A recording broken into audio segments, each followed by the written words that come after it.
I don't know about you, but anytime I get derailed from my normal everyday routine that's very wellness forward and I take care of myself when I can, but it's also very hectic, busy, and stressful, I can usually just forget about all the things I need to do. Maybe it's the middle of the year, the end of the year, and I'm just feeling off. Like, I know you've had this where life gets in the way, stressors of everything, you're taking care of so many other people than yourself. It is currently the end of 2025 that I'm filming this video, so I just finished Christmas Day yesterday, and my body and my mind are so disconnected because I've been eating and drinking and just not working out. I wanted to introduce to you a 30-day reset that can be done literally anytime during the year. The reason I love this reset so much is because it's very customizable. Like, I personally love doing these resets, but I find it to be difficult because maybe what your goal is that you set in the program isn't like what I want to personally work towards. So then I end up modifying the whole thing anyway, and then I just don't stick to it because it doesn't really make sense for me. I've also thought about from the angle of, because I've been donating so much of my time to giving back and helping the community, especially during the time of year, have found that a lot of the things that are online are buy into my program. We have already spent so much money and we are all just trying to make it work. And I want to find something that's foolproof for you to do,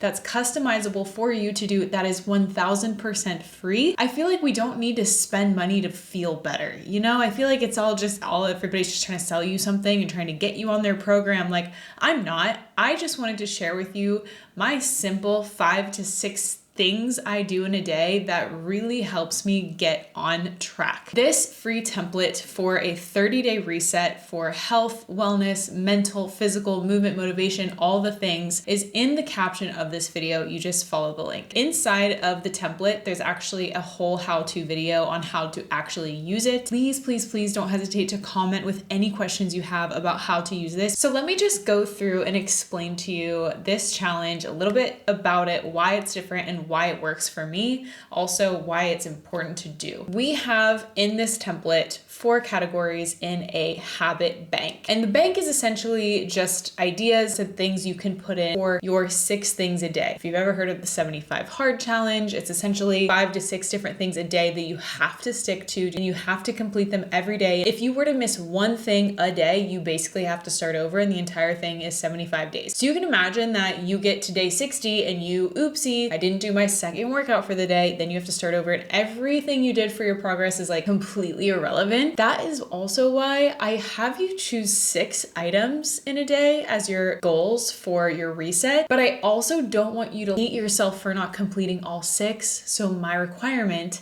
is that you complete 5. So choose 6, complete 5. Obviously, holding yourself accountable to completing all 6 every day would be amazing. To me, I'm starting this January 1st, and I don't need to go into January 1 already missing a thing on my list. And like, I realize 5 things might not be that difficult, but it's also so important to think like, if I'm going to do a reset, why hasn't it worked in the past? What is the thing I'm running towards that I want the most? And also, what is it about my routine in my day that stopped me from doing it? Do I not have time? Am I lazy? Like, figure out what your why is as why you haven't been doing the thing you want to be doing, what's resisting you, and then we can move forward with a path. I recently listened to a very incredible podcast. You should know Mel Robbins. If you don't, she's like the #1 podcast in all the platforms, #1 shared podcast right now. She's the best. She feels like my guardian angel mother. Like, I love her, very inspirational and motivational.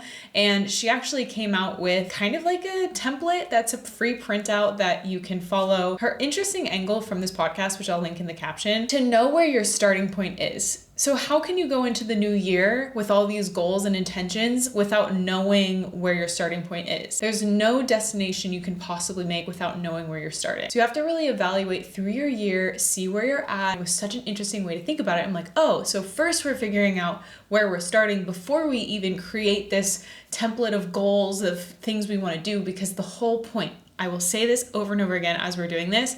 The entire point of this is to stick with it. It's a 30-day reset, but it's the 30-day reset that lasts a lifetime. I don't want you to fall off of this. You just check off the boxes from the 1st through the 30th. And like for me, obviously 31 days in January, but it is a 30-day reset. But I did that because I really want the first day of your reset to be really like understanding your starting point, looking back through your year. Important to me that I've been lacking last year so that I can maximize my next year. Things that I really want to focus on that I haven't is just stretching, meditating, being in more like stillness. That's something I really struggle with. I'm really good about my protein goals and I'm good about like walking my steps. The other thing I'm really bad at is eating too late or eating before bed. I really want to give myself a 3-hour cutoff and stop eating before bed because it will help me with a restful sleep. So let me just go ahead and explain to you the habit bank and some ideas of habits that you might want to include. Keep in mind, like I said, they're habits, meaning they're things that I want you to be exercising as a habit that is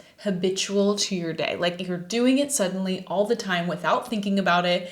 And you'll look at this in 3 months after doing it and you'll be like, yeah, I mean, at one point, eating all my grams of protein was on my goal list and getting my steps in it was on my goal list. And now it's like, it shouldn't even be on there because I just do it and naturally because it's a habit of mine I'm constantly aware of. So here are some ideas. I want you to choose 1 to 2 of each of these categories and then make sure you have 6. So there are 4 different categories: mental, movement, diet, and wellness. And within that, I want you to look at the drop-down toggle. So click on the little triangle next to the words, and inside you will see all of the different ideas that I came up with.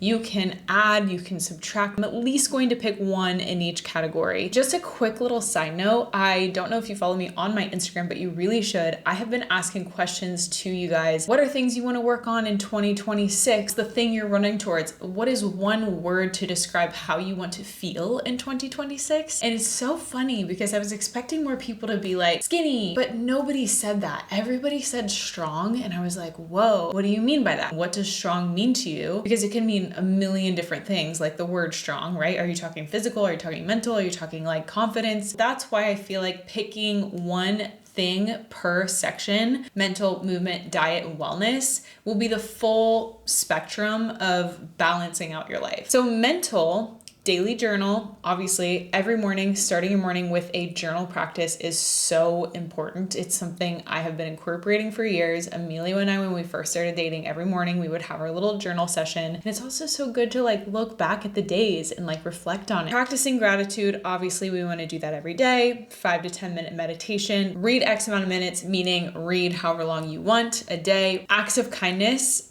Think like buying a drink for somebody in the store in front of you when they're buying a coffee, or smiling at somebody random, or complimenting somebody on their shirt. That is such a good thing to incorporate that I feel like this whole world needs more of. And usually when we're giving back, it's actually filling up our own cup more. Educational podcasts. I will link my favorite ones in the caption for you because I have some good ones that I love. So those are some ideas. Obviously, add whatever works for you in the mental space. Movement, 10-minute stretch. That's literally me waking up in the morning, going to my living room or before bed and just stretching my body. It feels so good, but I don't do it because I get lazy. Usually anything that takes 5 to 10 minutes throughout my day, I don't do it because I'm lazy. It's not because I don't have time. The excuse is not there. Walk 7 to 15,000 steps a day. I usually average 10. Sometimes I'm over, sometimes I'm under. So that's why 7 to 15 is a great number. Walking is the most important movement you can have throughout the day. So more walking, more moving, it's the best. Just start there if you're trying to lose weight. If you're not trying to lose weight, it's just so good for longevity, cognitive functions. Another one I put on there is limit sedentary time. So if you have a desk job, for every hour you're working, get up and walk around for 10 minutes. Weightlifting, all of you said that you would like to be strong, so that's really important. I've been incorporating more weightlifting. Running, I've been really big into running lately. If you didn't see on my Instagram, I ran my furthest distance this week, which was 14 miles. My assistant and I are kind of thinking that we might add running to our list, and that would mean every day for the month of January we're gonna run.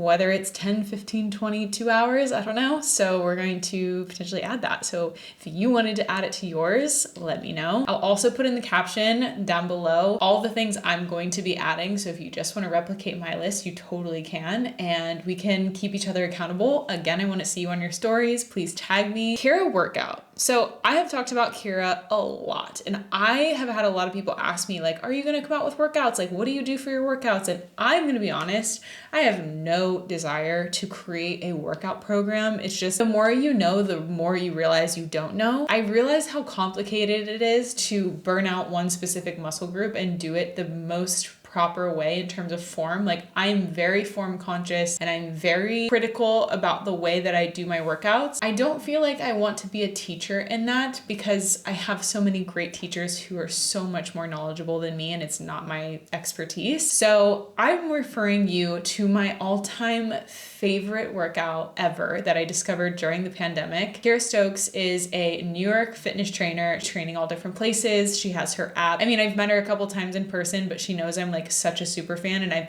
really cheer her on because I love her workouts so much. And I love them because there's anywhere from 5 to 10 to 20 minutes to an hour workout and you can really stack them up. You can see me getting excited about it because she explains form. She's very knowledgeable, incredible the way she does it. And she's so funny too. And it's very fun to turn her on. You feel like you're hanging out with her in your living room. You can turn on your computer. It's an app so you can do it on your phone. And I actually have the app on my TV so I can do it in my living room. Anyway, it's very like Pilates, but also strength, and they're challenging. So it makes your time worth it. Diet. So diet is very interesting because everybody's so different. It's something I care about probably the most out of every category is movement and diet. The other stuff just kind of like I should prioritize more, which is why I'm doing that in my list. Create a water goal for yourself, a protein goal. It's important to have 1 gram of protein per pound of body weight.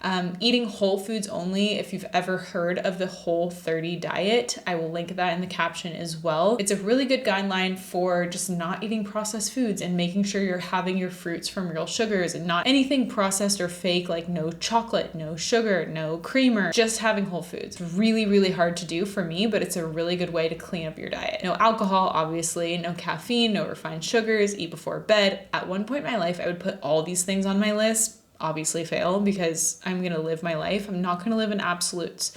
That's my one thing. I've also said how you do one thing is how you do everything. And when I fail on my list, I feel like I'm not being true to that statement. Stop eating 3 hours before bed. I kind of already explained this. You want to be eating during daylight hours. It's the way your brain works. It just helps your entire cycle and your hormone balance and your bloating, digestion, metabolism, everything just feels more aligned, and eating late at night just hinders your sleep overall. Macro targets, food log. I have a wonderful video. I have talked about food logging and macro counting in this video above. So please click on that if you want to learn more about that because it's a whole thing. It helps me stay on track and I enjoy knowing what's going in my body. Wellness, morning routine, X amount of hours of sleep, detox from your phone for an hour, whether that's in the morning or in the evening, afternoon, no phone in the bedroom. I recently got a Hatch alarm clock for Christmas a couple years ago and it has changed the game. I haven't had my phone in the bedroom for so long, and if I find I'm in a hotel room and I have my phone next to me in bed, I spend so much more time. I face plunge. There's a lot of science on that and I've not really been practicing it, but I'm curious about it. Blue light blocking glasses. I will link my favorite ones in the caption. They're from Good in Bed. They're incredible. I wear them every night. I actually have them right here ready to go after this video. I really hope that you guys join me on this, and I'm excited for the new year. I'm excited for so many things to just finally be aligned. I'm excited for my new routine. This is how I plan my life. As a busy model with 2 full-time jobs, I'm living in LA, I'm traveling on a plane, I'm filming, I'm editing. I know it's not as much as everybody in terms of a busy schedule. I commend anybody who has a busier schedule than me, which is another reason why this video is so important to make, because I want it to be capable for anybody. Thank you so much for being a part of this. Again, so many good things linked in the caption of this video. Good luck to you, and I will see you on social media posting and sharing